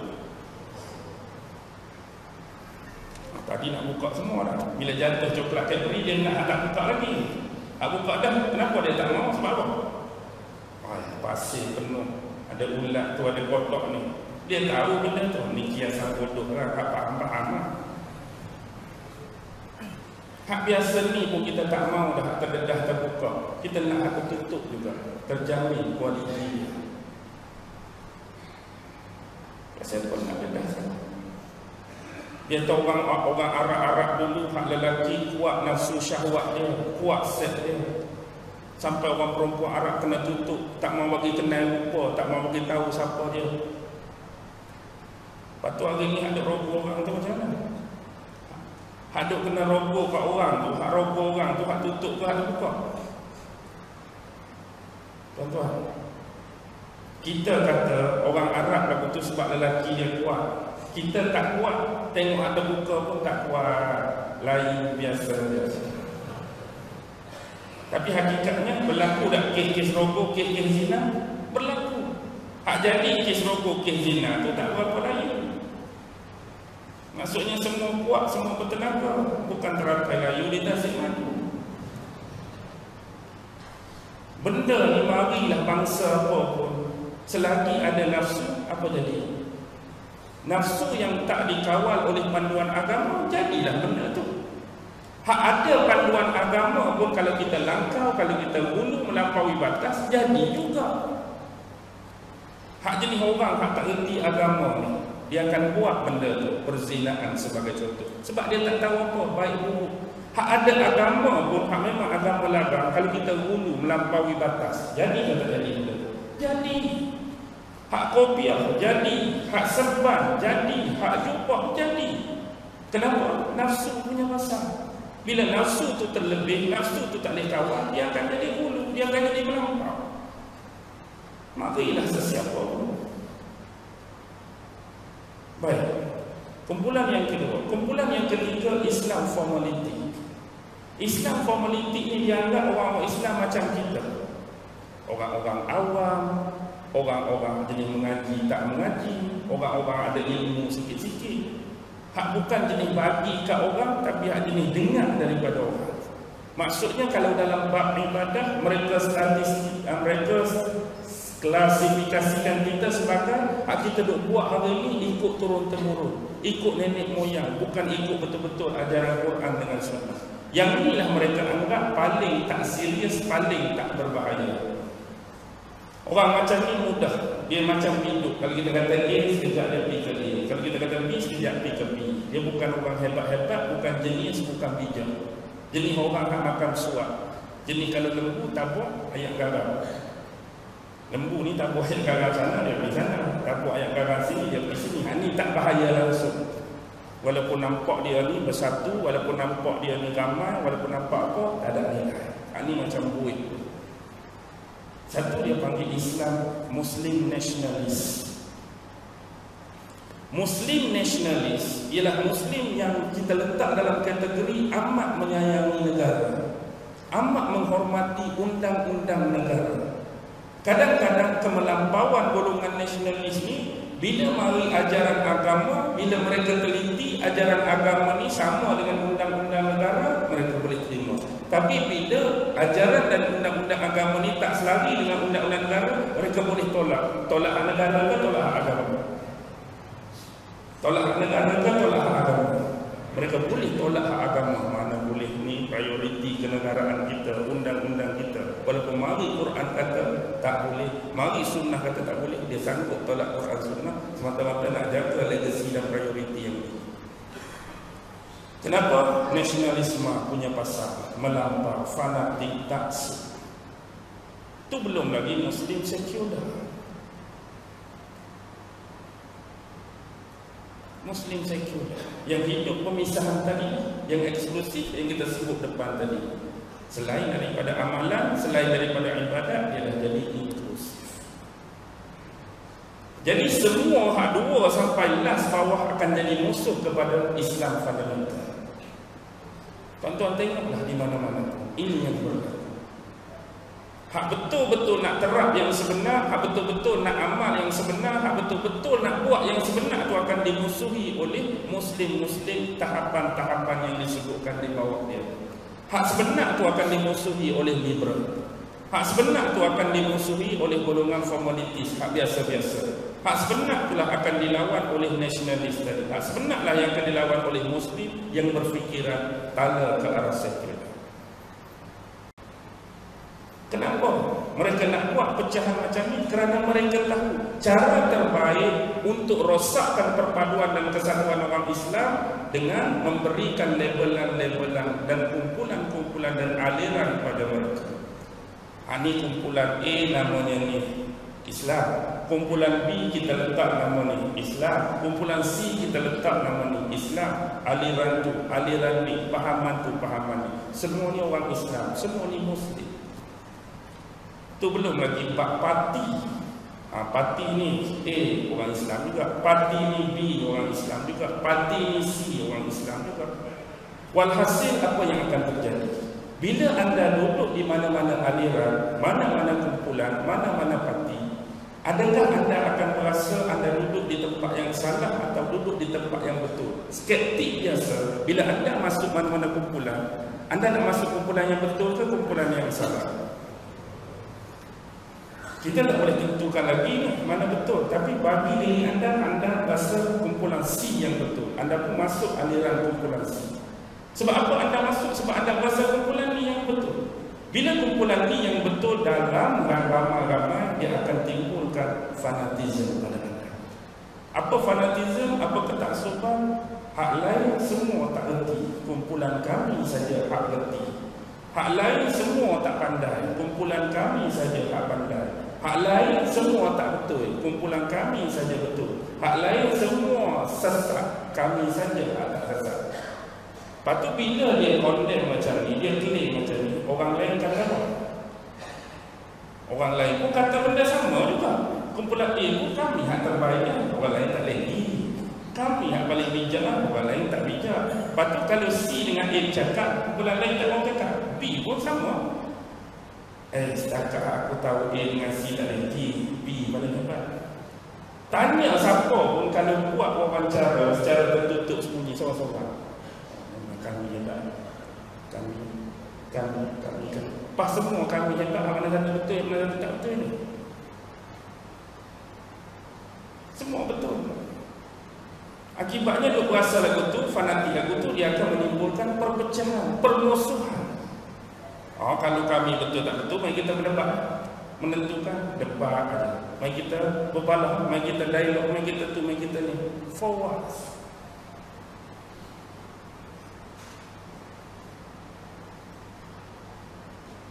Kita ambil hak utama, ambil hak tunjang, tinggalkan benda-benda ini, benda-benda tak ada bedah pun.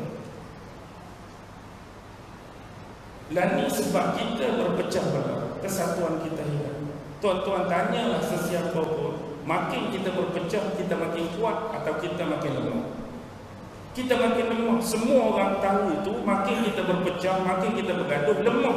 Tapi kita nak duduk tahap tu. Sebab itulah secara umum hari ini orang lebih selesa menyesuaikan diri dalam keburukan, bukan dia nak ubah keburukan. Jarang orang yang bila mari buruk, dia nak ubah buruk tu. Last sekali bila buruk terlampau banyak, dia tak ambil dah sikap nak ubah buruk, tapi dia selesa menyesuaikan diri dalam keburukan. Faham tak? Mula-mula tak ada apa, mari satu hak buruk. Dia tak ubah pun hak buruk tu, dia tahu benda tu buruk, mari pula buruk ni. Dia tahu. Last sekali bila dah banyak bercampur keburukan, dia pun selesa dalam keburukan. Cara dia ikut dia mampu dia orang lain, aku sesuaikan dengan keburukan. Lepas pada ni lagu mana ni ustaz ni? Kira boleh lah, payahlah kita tadi nak cari ni. Kira boleh lah. Ni lagu nak halal kan? Kalau ikut saya pun tak nak lagi dah. Kira okey lah. Duk main ayat dia kata okey lah, boleh lah apa. Kita kesesuaikan. Sesuaikan apa? Sesuai dalam buruk kita tu. Sebenarnya kita boleh ubah atau tidak? Boleh. Kita boleh tukar atau tidak? Boleh. Tapi dah kita mindset apa dia panggil? Individualism. Satu sikap-sikap yang cukup buruk. Apa dia individualism? Apa nak jadi dalam dunia, dalam lingkungan dan sekitar kita, ikut pilih. Janji aku bangun hari-hari, aku boleh mandi, aku boleh berak, aku boleh kencing, boleh gosok gigi, boleh sabun, boleh sarapan, boleh pergi kerja, start kereta, enjin hidup, boleh isi minyak, tiap-tiap bulan masuk gaji, hujung minggu boleh melancong, hujung minggu boleh pergi taman, hidup sihat tak sakit. Orang lain mampu pergi. Apa yang berlaku dengan masyarakat kita? Aku tak mau ambil tahu lah. Orang taman kita jadi lagu ni, kok dia nak keselesaan individu.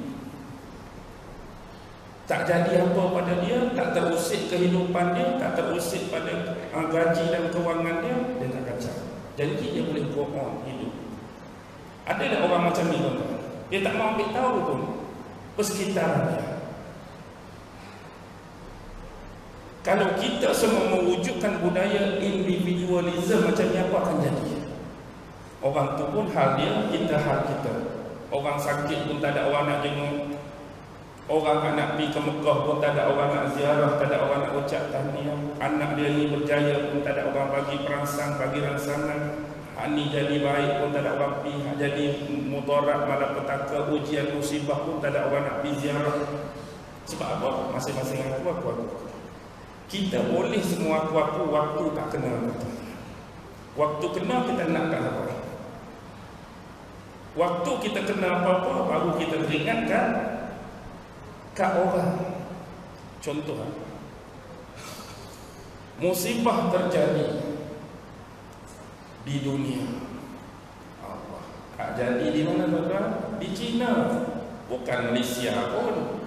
Bila jadi kat Malaysia, bagaimana ayat dia tuan-tuan? Hak jadi di Perak, kita duduk di Kuala Lumpur, tak kena pun orang Kuala Lumpur. Bila jadi di Kuala Lumpur, hak kena kan? Geng Ceras. Hak kena geng Ceras, kita sini daerah apa? Daerah Damansara. Kena geng Ceras, Damansara tak kena. Bila kena kat Damansara, Taman Tun apa tak?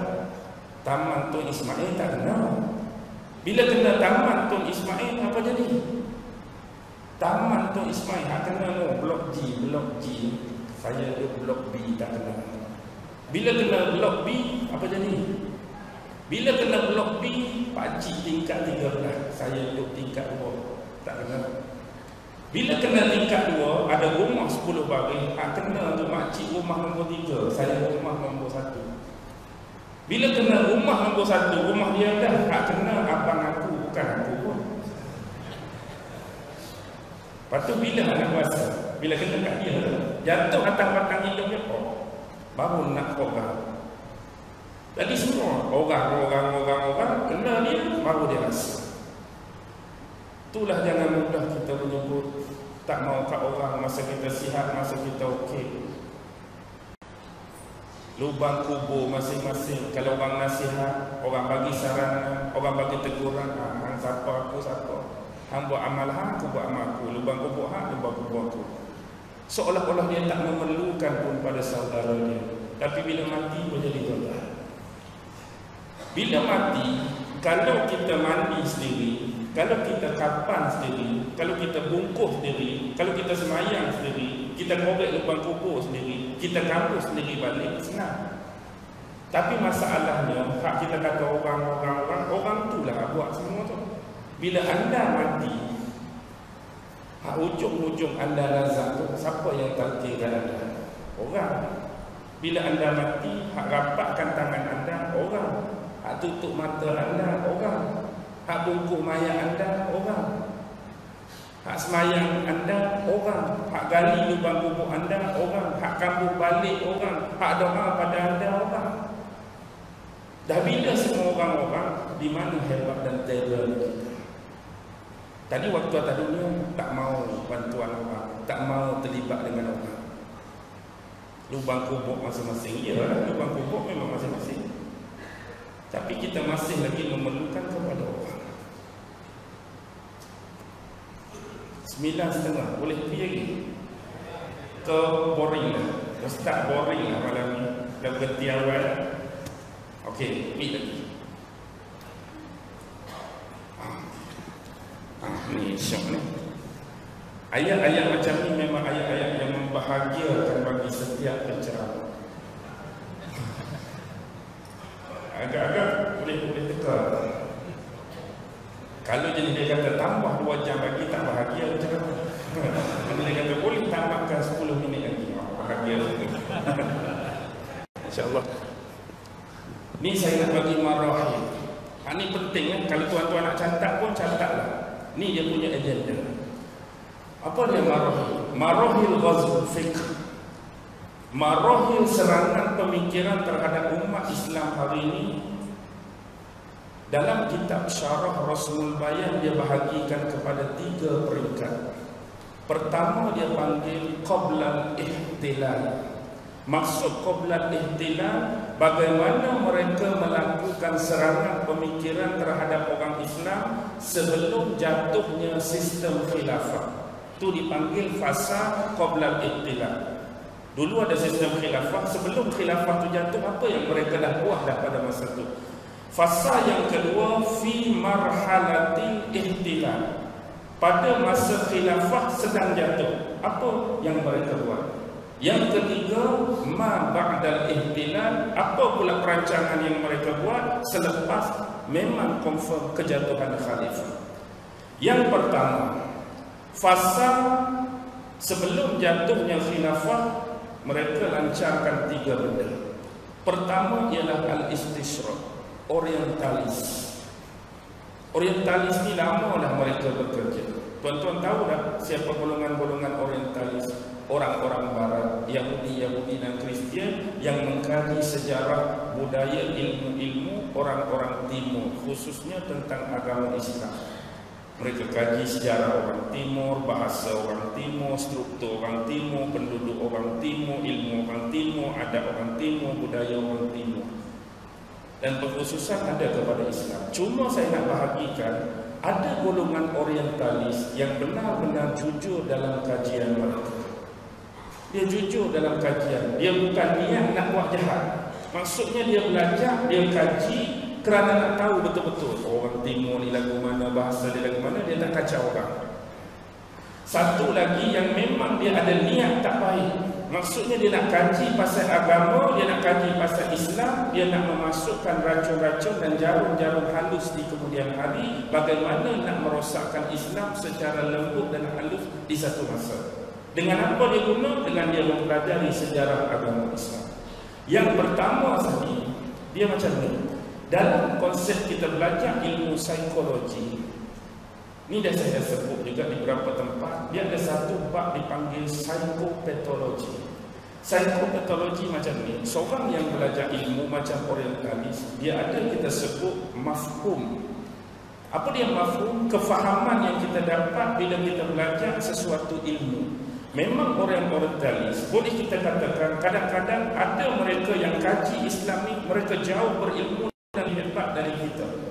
Kita hari ini belajar beberapa kitab, mereka dah berpuluh kitab. Kita berpuluh kitab, mereka dah beratus kitab. Maksudnya secara jujur, ada yang kajian mereka tu melewati jauh daripada apa yang kita pernah capai. Aku tak rasa tara ni nak belajar, dia belajar lebih. Aku tak rasa tara ni nak mengaji, dia mengaji lebih. Cuma pendekatan mereka, kalau dalam psikopatologi, dia sampai tahap mafhum. Apa dia mafhum? Mereka ambil kefahaman betul-betul. Mereka faham kalau tentang sirah Nabi, lahir Nabi lagu mana, mereka faham. Mereka faham perang Nabi, mereka faham dakwah Nabi, jahriyah ke siriyah ke, semua mereka faham. Tapi satu benda mereka tak ambil iktibar, iaitu tasdik. Apa dia tasdik? Pembenaran daripada kefahaman yang kita terima. Contoh, kita belajar tentang sirah Nabi. Nabi lahir tahun sekian. Daripada kefahaman kita belajar sirah Nabi, dia perlu ada satu benda lagi, membenarkan kisah ini. Kita percaya tak kisah ni? Kita belajar tadi, kita percaya sebab Quran dengan hadis Nabi cerita. Tapi dia faham saja, pembenaran tu tak ada. Kalau dia ada pembenaran, apa jadi pada akidah? Tuan-tuan pun boleh jawab. Seorang yang buat kajian, dia faham cerita ni, lepas tu dia, oh wah betul sungguh, aku faham dah kisah ni dan aku benarkan kisah ni. Bila dia benarkan Islam nak dia belajar, apa jadi pada akidah dia? Dia masih stay akidah lama, maka dia akan tukar. Kalau dia ada tasdik, seorang demi seorang akan tukar dengan kebenaran Islam. Tapi dia tak masuk tasdik, dia bagi nak faham saja. Kalau orang tanya, apa hukum ni? Senang hukum ini. Tapi dia sendiri tak mahu membenarkan hukum tu. Tujuan dia apa? Tak ada tasdik. Dia nak kilas balik, dia nak balas balik. Dia nak cari benda-benda yang tak elok, nak masukkan dalam sistem yang dipelajari tadi. Baik. Yang kedua, tansir. Apa dia tansir? Tansir ialah missionaries, kristianisasi. Kristianisasi lebih awal bermula perang salib. Kalau kita tengok perang salib, tuan-tuan, perang salib bila start? 1096, berakhir 1291. Lama tu. Dan telah ditanamkan dalam jiwa dan semangat tentera-tentera Senibai bahawa orang Islam ni adalah bangsa yang terkutuk. Orang-orang barbar, orang-orang kasar, orang-orang yang tak ada tamadun, orang Islam ni kolot. Tujuan kita angkat senjata, angkat pedang ni nak musnahkan orang-orang macam ni. Itu tomahan yang mereka berikan untuk naikkan semangat tentera-tentera Senibai mereka. Agak-agak kalau mereka tukar ayat yang sebenar, hak kita nak lawan, hak kita nak perang ni manusia-manusia yang kuat berpegang teguh dengan agama. Hak kita nak lawan orang yang beriman, hak kita nak lawan sahabat Nabi. Agak tak bagaimana hati sahabat Nabi, orang beriman, hak pegang kuat agama, tapi hak kita nak lawan ni orang bodoh, orang kasar mana. Hak tu nak cincang pun dah semangat. Kalau cakap betul apa jadi? Tak jadi. Kena cakap benda-benda tadi, fact, kenyataannya bukan demikian. Kalau kamu tak bunuh mereka, kamu tak lawan mereka, mereka yang akan serang kita, mereka yang akan hancurkan agama kita Kristian. Lagi semangat.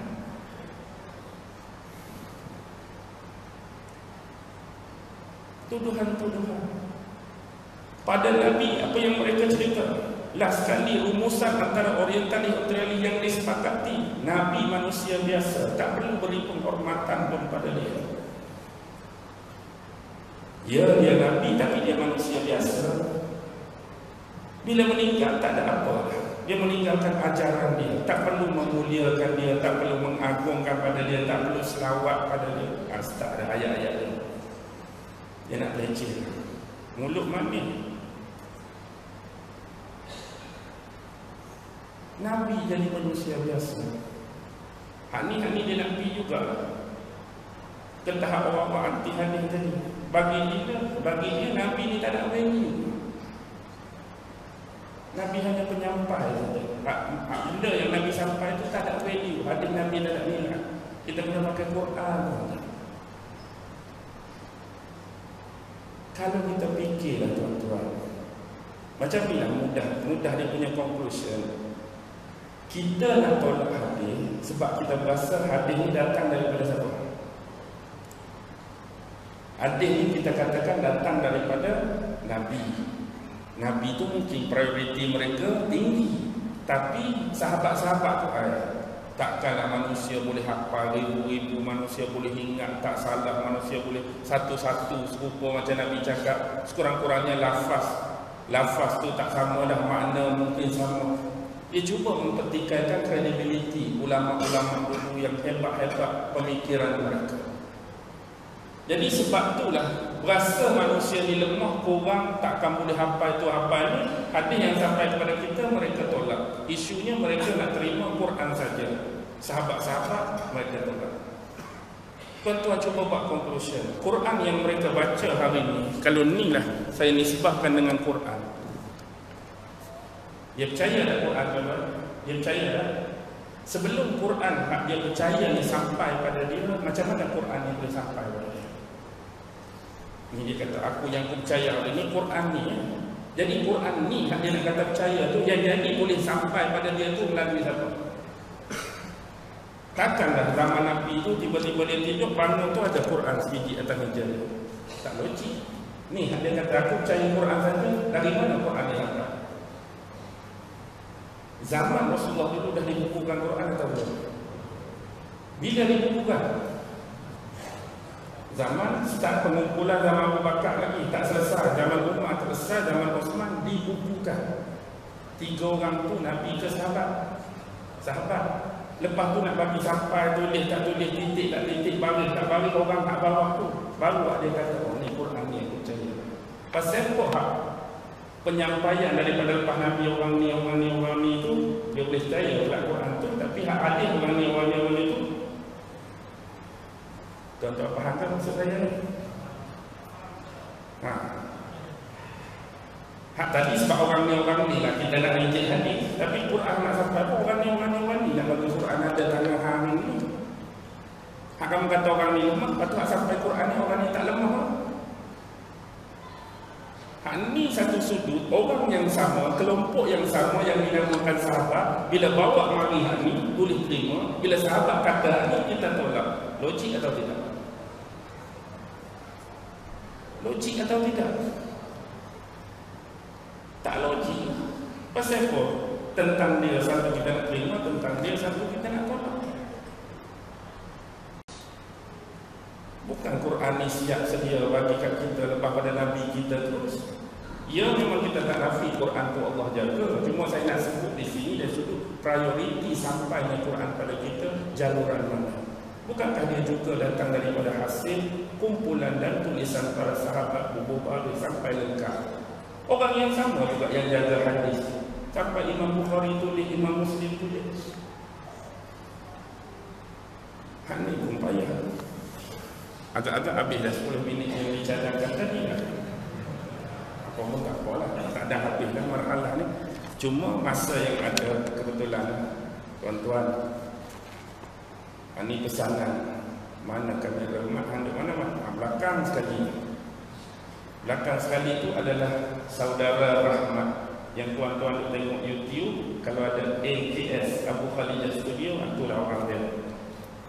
Rahmat datang khas dari Pulau Pinang. Baik, Saudara Rahmat ni, dia ada buat rakaman dengan saya dari 2015 sampai hujung 2018. 15, 16, 17, hampir 4 tahun. Tapi dalam 4 tahun saya berceramah tu bukanlah semua dia rakam. Kadang-kadang dia pun ada ustaz-ustaz lain. Jadi daripada 4 tahun tu jumlah ceramah dia kumpul ni, dia rakam ada 140 ceramah yang divideokan. Padahal kita ceramah betul lebih pun, mungkin beribu dah ceramah, tak ada warakam pun. Tapi 140 tu dia kumpulkan buat format MP3. Dan dia bubuh siap-siap dalam orang panggil apa tu? Pendrive, orang panggil flash apa tu? Nama baru dia tu kan ada satu pendrive flash. Flash disk. Saya pun tak tahu. Fish. Jumlah durasi keseluruhan daripada 140 tu 202 jam masa dia semua. Satu tambah tu 202 jam. Harga seunit yang dia jual 140 video 202 jam tu sekali dengan flash disk tadi harga seunit RM100. Mungkin bila dengar mahalnya RM100, tapi dia buat siap-siap purata satu kuliah lebih kurang 70 sen. Jadi pada nilai harga 100 dengan jumlah dan masa tu 70 sen untuk satu kuliah. Kalau tuan-tuan berminat nak bantu sumber kewangan dia, jadi tuan-tuan boleh dapatkan dengan dia dengan nilai dan harga tadi. Tu je. Tak ada iklan, tak ada apa, tak ada paksa, tak ada orang kalau tak beli saya tak main dalam masjid ini kemudian hari. Tak ada ayat-ayat macam tu. Tuan-tuan nak beli pun tak ada masalah, tuan-tuan tak mau beli pun tak ada masalah. Cuma nak bantu saudara kita mengembangkan perniagaan dia. Sekian, terima kasih. Apapun pada malam ini secara rumusan. Betulnya saya pun bukannya sihat sangat, tapi alhamdulillah Allah bagi sampai juga bertemu mata dengan tuan-tuan dan puan-puan.